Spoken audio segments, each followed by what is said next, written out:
Hello and welcome to the YouTube channel D Creations Resources. We are looking at different aspects of research methodology, and right now, for the past few episodes, we have been talking about data analysis. Now, while analyzing the data, one crucial concept is of standard deviation. So let's talk about standard deviation, and there are two kinds of standard deviation. One is population standard deviation and another is sample standard deviation. So let's also talk about the differences involved. So what is a standard deviation? Now the word itself gives you a hint. It's deviation, right? So if you use it colloquially, you would say that if there is some specific value and then how much is the particular value away from this, right? So it talks about a certain spread. So standard deviation is a measure that quantifies this spread or the amount of variation or dispersion in a set of values.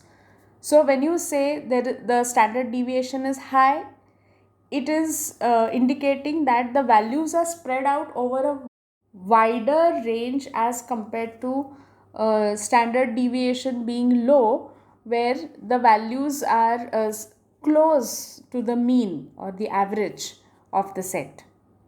Now, as I mentioned earlier, there are two subtypes: population standard deviation and sample standard deviation. So, what is the meaning and when do you use it? Population standard deviation is the measure of spread of all possible values in a group.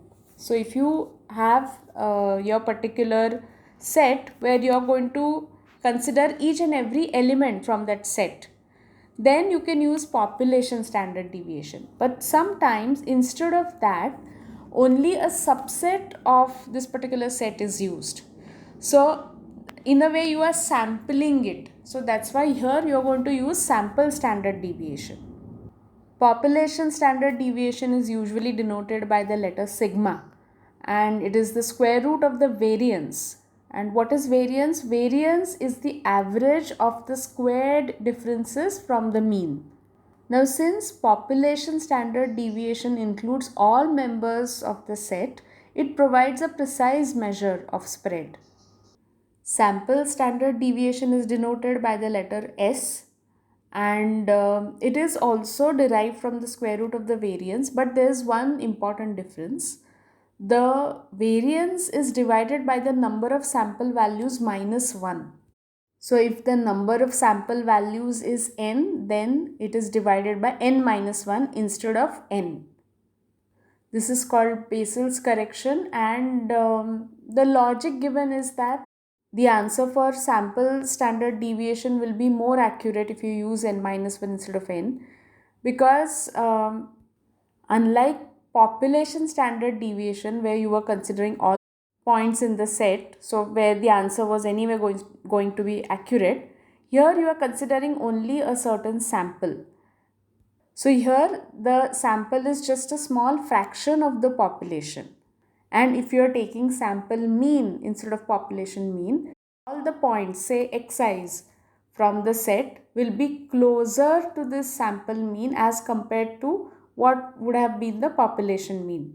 So now when you consider the sum of squares, that is summation going from I to I is equal to 1 to n of xi minus x bar whole square, where x bar is the mean, here xi is closer to x bar, that is the sample mean. So xi minus x bar is going to be smaller, and you're going to take squares of it and add it up.